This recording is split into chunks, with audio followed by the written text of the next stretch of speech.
When I was little, my mom used to tell me stories about my grandpa, how he started with nothing and built a business that could have set us up for life. But we never saw a dime of it. I didn't really get why until I was older and could understand the mess about his will and all. "Eliza, your grandpa was a tough nut," my mom said one chilly evening. We were sitting at our small kitchen table, nursing cups of lukewarm tea. The heater was busted again, and the landlord wasn't too quick to fix anything. He believed only in money earned, not given. "Why did he cut us off then? Didn't he think you'd manage his money right?" I asked, trying to keep the bitterness out of my voice. Mom sighed, her eyes tracing the steam rising from her cup. "It wasn't about me managing it. He had this crazy idea. Made a will that only gave his fortune to someone who made it big on their own, $500,000 at least in their business." "That's just cruel," I muttered. The idea seemed ludicrous, a game set by a man who loved his money more than his family. "It was his way or the highway," Mom continued. "When I argued with him, he practically disowned me. Said if I was any good, I'd earn my way without his help. The unfairness of it all gnawed at me. Here we were, scrimping and saving every dime, while someone out there was living it up on what should have been ours. Ever since I was a kid, I had a knack for spotting a chance to make a buck. I'd set up a lemonade stand at the local golf course on sweltering summer days. 50 cents a cup. I'd holler, waving to the thirsty golfers. They couldn't resist the pitch from a freckle-faced kid with a pitcher. "You sure know how to hustle, kiddo," an old golfer named Hank once told me, chuckling as he handed over his change.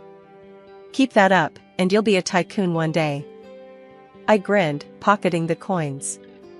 "Just saving up for something big," I'd say, my mind always on the next big thing. And it wasn't just lemonade. I made homemade baubles and bracelets, stringing them together from beads I'd find at the dollar store. I sold them wherever I could, neighborhood block parties, school events, even at the front yard during garage sales. Trading wasn't just fun, it felt right, like I was meant to do it. "Eliza's got her own little business empire going," my mom would joke to her friends, but there was a hint of pride in her voice that made me stand a little taller. But it was the sewing that really caught on. When I managed to buy that old sewing machine from a garage sale, it was like all my Christmases had come at once. Teaching myself to sew wasn't easy.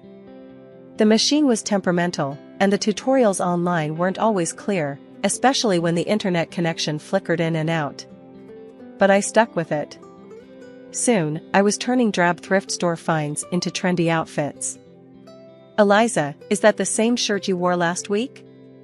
Sarah sneered one day as she caught me at my locker. "Looks different." "Yep, gave it a little makeover," I said casually, slamming my locker shut. "You should try it sometime, might improve your attitude." She scoffed and strutted away, but a couple of other girls lingered. "That was really cool what you did with your shirt. Could you do mine?" one of them asked, a shy smile playing on her lips. "Sure thing. Bring it tomorrow," I replied, my heart swelling with pride. Word got around, and soon I was taking custom orders. It wasn't just pocket money anymore, it was real business. People paid good money for uniqueness, and I was all too happy to provide. One sunny afternoon, I dragged my latest creations to the local street fair. I set up a rickety table, laid out my garments, and waited, heart thumping with the thrill of it all. "You think people will buy these?" Mike, my friend, asked, eyeing the passers-by skeptically. "They'd be crazy not to," I shot back, confidence bubbling. And buy they did. My table was swarmed. I barely had time to collect the money and hand over the clothes. Amidst the chaos, a guy approached, his car keys jangling in his hand. "Hey, my car broke down a block from here. Saw your stall. This stuff yours?" he asked, nodding towards my makeshift display. "Yeah, all made by me. You need something to pass the time while waiting for a tow?" I joked, handing him a shirt. He laughed, a genuine, head-thrown-back kind of laugh. "Actually, I was wondering if you do men's stuff too." "Sure do," I replied, pulling out a few pieces I'd experimented with. He looked them over, then looked at me with a spark of interest. You've got talent. Ever think of making this a real business? Every day, I said, not missing a beat. His smile widened. I'm Jack, by the way. Eliza, I said, shaking his hand, feeling the weight of the moment. This wasn't just another sale. This felt like a doorway, swinging wide open. As the day wound down, I counted the cash, a sense of accomplishment washing over me. This was it. I was making it happen, one stitch at a time. Told you they'd love your stuff, Mike said as he helped me pack up.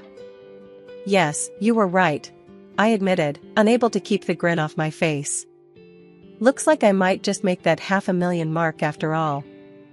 After Jack and I met at the fair, things kicked off faster than I expected. He wasn't like the guys I knew, he came from money, but he had a way of making you forget about that when you were with him. He had this laid-back vibe, always laughing, always making plans. We started seeing each other more, and it wasn't long before we were seriously dating. One day he said, Eliza, I think it's time you met my parents. The thought alone made my stomach churn. I knew his folks came from old money, the kind that looked down on people like me. Are you sure? I asked, my voice tense. I don't think they'll like me much. Jack laughed it off. They'll love you. Don't worry so much. The drive over to Jack's parents' house felt like the longest ride of my life. Jack kept talking about mundane stuff, probably trying to ease the tension, but my stomach was in knots. We turned into a long driveway, and there it was, a massive house that looked more like a museum than a home. We walked up to the grand entrance, and the door swung open before we could even knock. There stood Jack's mom, Mrs. Thompson, dressed impeccably in a way that made me feel underdressed instantly, despite my careful choice of outfit. Jack, darling, she exclaimed, pulling him into a hug, then turned to me with a polite smile that didn't reach her eyes. And you must be Eliza. We've heard so much about you. Her words sounded warm, but her tone was anything but. I forced a smile. Thank you for having me, Mrs. Thompson. Jack led me inside, and that's when Mr. Thompson appeared. He was a tall, stern-looking man with a firm handshake that felt more like a test than a greeting. Eliza, a pleasure, he said, his voice deep and unemotional.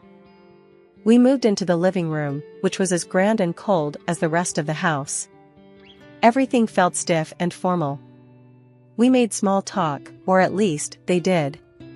I mostly nodded and smiled, feeling out of my depth. Dinner was served in a dining room straight out of a magazine, with crystal and fine china that looked like it should be locked up in a display case, not used for eating. We sat down, and that's when the real interrogation began. So, Eliza, Jack tells us you're into fashion design, Mr. Thompson began, eyeing me like I was a problem he needed to figure out. Yes, I run a small business. I design and sell clothing, I responded, trying to keep my voice steady. Self-made then. How entrepreneurial, he commented dryly. His tone suggested it was less of a compliment and more a checkmark on a list of curiosities. Mrs. Thompson chimed in with a smile that felt more like a wince. And your family, dear, what do they do?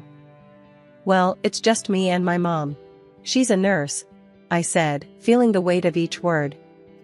Oh, I see. Mrs. Thompson replied, exchanging a glance with her husband that I couldn't quite read. The conversation stumbled along until coffee was served, and then Mrs. Thompson's polite mask slipped. Eliza, I must be honest. We have certain hopes for Jack, and his partner's background is important to us. It's essential for maintaining the family's reputation and legacy.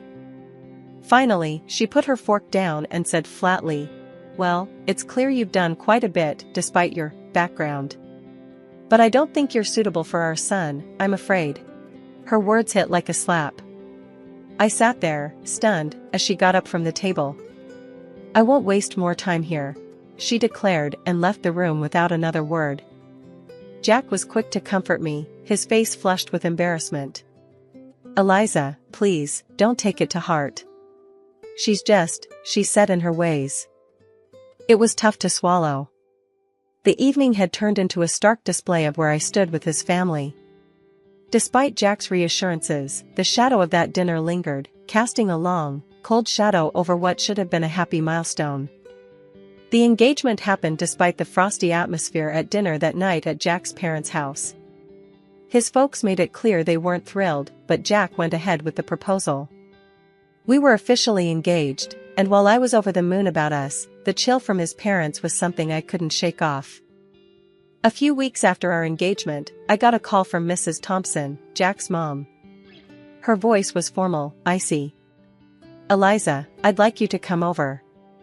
We need to discuss something important." When I arrived, both of Jack's parents were waiting. The house felt colder than ever, like all the warmth had been sucked out of it. Mrs. Thompson didn't waste any time. "Eliza, we've looked into your background thoroughly," she began, her tone sharp and unwelcoming. Mr. Thompson nodded, his face stern. "It's clear you come from a very different world than ours." His wife continued. "And frankly, we feel you're hunting for wealth, climbing through our son. But we won't allow our family fortune to be jeopardized." The words stung, but before I could react, Mrs. Thompson slid a stack of papers across the table towards me. "Since I can't convince Jack to rethink this marriage, you'll need to sign these," she said flatly. I picked up the papers. They were a prenuptial agreement.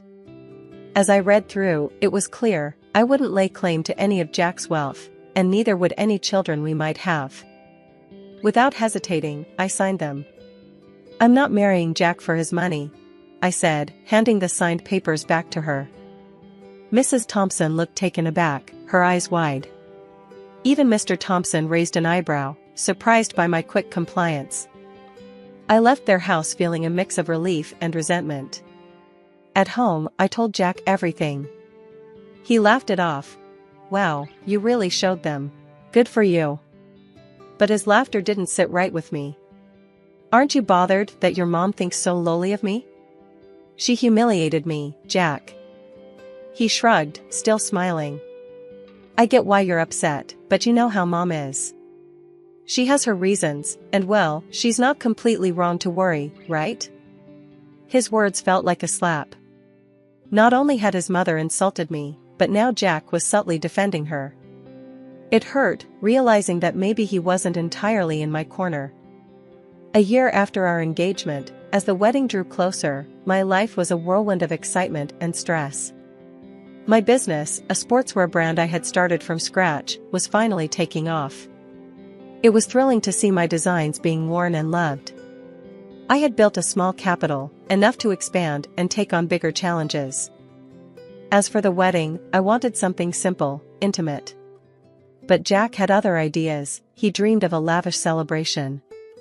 "Eliza, we're only doing this once. Let's make it big," he'd say with that grin that made it hard to argue. So, I agreed, and we planned a grand event. I found myself splitting the bill for a grand venue, exquisite catering, and a band that could keep our guests dancing all night. I managed to snag some deals, haggling discounts wherever I could. Old habits die hard. The wedding day was perfect, at least on the surface. Our guests seemed to have the time of their lives, and Jack and I couldn't stop smiling. We were floating, caught up in a bubble of joy. But not everyone was caught up in the festivity. Throughout the evening, I caught Jack's parents whispering, their faces pinched with disapproval.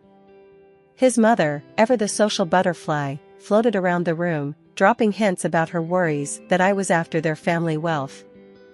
I overheard her telling a group of relatives, "It's all very extravagant, isn't it? I just hope she understands the value of money, not just spending it." Her voice was loud enough to carry, and her words stung more than I expected. After the wedding, things didn't settle down. Jack's mom posted on social media, lamenting that Jack had married someone like me. She wrote about her fear of losing her son to a woman who, in her eyes, wasn't worthy. Reading those words hurt. I felt my throat tighten and my eyes burn, not just with sadness, but with frustration. I tried to talk to Jack about it. "Your mom's posts, they're really harsh. Can you talk to them? They don't even know about the business, how well it's doing." Jack sighed, his face troubled. Eliza, I know it's tough, but let's not rock the boat, okay? My parents, it's just how they are. But they think I'm some gold digger, Jack. They don't see that I don't need their money. He pulled me close, his voice soothing. I know. But let's just ignore it for now. They'll come around. They just need time to see what I see. I nodded, not convinced, but exhausted from the argument. I agreed to let it go, not because I thought he was right, but because I was too tired to fight. It was easier to focus on my business, pouring my energy into something positive, something that was mine. Despite the personal turmoil, my business kept growing. Orders poured in, and my brand gained a following. I was doing interviews, photo shoots, and even talking about partnerships. My days were packed, and I thrived on the hustle. The evening of the charity dinner arrived, and it was held at a swanky hotel downtown. The event was all about supporting sports programs for kids and teenagers. As the main costume designer, I had decided on a blue and white theme that matched not just the decor, but some of the latest pieces from my sportswear line. Jack and I walked into the grand hall, a room buzzing with well-dressed guests and shimmering lights. I was nervous, but excited to see my designs showcased in such a grand setting. That excitement quickly soured when we spotted his parents across the room. Their cold stares cut right through the warmth of the bustling crowd. Jack noticed but said nothing, and their blatant disregard stung me deeply, but I bit my lip and kept walking. As guests began to arrive, I circulated the room, chatting and networking. Jack was by my side, his usual charming self, but I could tell he was a bit overwhelmed by the scale of the event. You're really pulling out all the stops, huh? Jack commented as we watched the crowd from a distance. Go big or go home, right? I replied with a wink.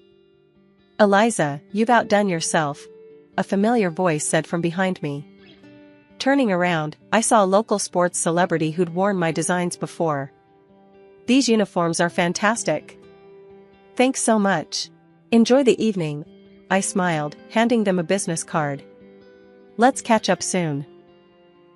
The event was buzzing, the atmosphere electric with enthusiasm and goodwill. Then, the moment of truth arrived. The host took to the stage to thank the sponsors, and my heart raced as he started to speak. We hadn't been seated long when the evening's presenter took the stage to kick off the event. The atmosphere was lively, filled with applause and cheer until it came time to thank the sponsors. My heart raced with pride and anxiety as my name was announced as one of the main contributors. I'd like to extend a special thank you to Eliza, whose generous donation of over $300,000 made tonight possible. The presenter boomed through the microphone. The room erupted in applause, but it was abruptly pierced by a shriek from Mrs. Thompson, Jack's mother. Absolutely not, she screamed, drawing the room into a shocked silence. She demanded a microphone, and once it was handed to her, she didn't hesitate. This is preposterous. Eliza couldn't possibly afford this. She's nothing but a poor beggar using my son's money. She's a cunning predator, sneaking into our family to bankrupt us. Her words echoed through the hall, venomous and loud. The presenter, taken aback but composed, quickly tried to correct the situation. Mrs. Thompson, I assure you, you are mistaken. Eliza's company is extremely successful and fully capable of such generosity. I know this firsthand. The crowd murmured, the tension palpable. Then, in an unexpected move, the presenter passed the microphone to Jack, hoping for him to clear the air. Jack's face was a mix of embarrassment and conflict. He glanced at his parents, then at me, his voice barely a whisper as he spoke into the mic. I have nothing to say. And with that, he walked over to his parents, leaving me standing alone amidst a sea of whispers. The weight of the moment settled heavy on my shoulders. I felt exposed and humiliated, not just by the accusations, but by Jack's refusal to defend me, to affirm the truth about my success. The pride I had felt in my contribution was tarnished, overshadowed by the drama unfolding around me. Stepping into the spotlight, I approached the microphone, my heart pounding, but my resolve clear. Good evening, everyone. Thank you for being here tonight. I started, my voice steady, despite the tumult of emotions. Tonight, I'd like to share something very personal about my journey. The room fell silent, all attention on me. I started as a street entrepreneur, not just to make ends meet, but driven by a dream. That dream led to the creation of a sportswear brand that many of you know now. Pausing, I looked around, meeting the eyes of young athletes and seasoned businessmen alike. When my company's profits hit $500,000, I fulfilled a promise to a very special person, my grandfather. I continued, my voice growing stronger. He left a will stating that his inheritance would go to a relative who made their own success, reaching that exact figure in their business. Whispers filled the hall, and I took a moment to let that sink in. That inheritance has been used to fuel not just my personal growth, but to give back through charity, much like tonight's event. The crowd was listening, some nodding, as I unfolded more of my story. After the pandemic, my business didn't just survive, it thrived, growing several times over. Every challenge faced was a stepping stone. As I concluded, I stand before you, not just as a business owner, but as someone who believes in the power of perseverance and dedication. The room erupted into applause, some guests standing in ovation. I scanned the crowd, seeing faces light up with respect and admiration, but my eyes briefly caught Jack's parents. Their expressions, once haughty, now showed disbelief and embarrassment. They quietly exited the hotel. Jack, looking equally shaken, tried to approach me, muttering an apology.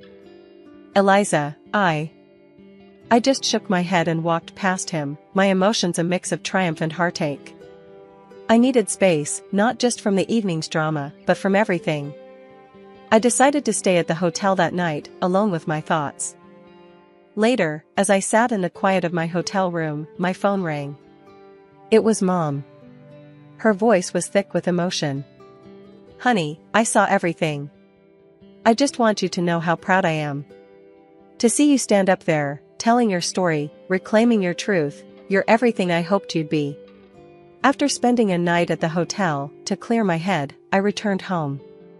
The place felt different, heavier somehow, as if the walls themselves held the tension from the last few months. Jack was there, waiting. As soon as he saw me, he tried to apologize again. Eliza, I'm so sorry about everything. Can we just forget all this and start over? He pleaded, his voice desperate. I shook my head, the decision heavy on my heart, but clear in my mind. Jack, I can't. I don't want to be with someone who can't stand up for me, who sides with his parents over his wife. It's not just about last night. This has been building for a long time. His face fell, and he reached out, but I stepped back. I'm filing for divorce, I said firmly. I didn't wait for his response. I gathered a few essentials and left for my mother's house, the one I recently bought with the inheritance from my grandfather. It felt like a sanctuary after the storm I'd walked through. The divorce proceedings were straightforward. Thanks to the prenup we had signed, and with no children to consider, it was over quickly. During that time, Jack's parents tried to intervene. They called repeatedly, trying to patch things up, not for my sake, but because their son's lifestyle had changed now that I was out of the picture. I blocked their numbers. It wasn't just to silence the constant ringing, but to cut off a past that was holding me back. Through friends, I heard Jack started drinking, lost his job, and eventually, his parents disowned him, not wanting to tarnish their reputation with his downward spiral. I felt a pang of sorrow for him. Despite everything, I never wished him ill. But I knew I needed to move on. I couldn't dwell on what had been, only on what could be. Living at my mom's place gave me the peace I needed to think about my next steps. The business was still thriving, and I poured more of myself into it, not just to distract from the divorce, but to rebuild stronger foundations for my future. One evening, sitting in the garden my mom and I had started together, she turned to me, a soft smile on her face. You did the right thing, Eliza. It's tough, but you're tougher. And I'm here, always. Thanks, Mom. I know. It's just a lot to process, I replied, feeling the weight of her support. As long as you remember that you're not just surviving, you're building, learning, and growing. That's what matters, she said, squeezing my hand.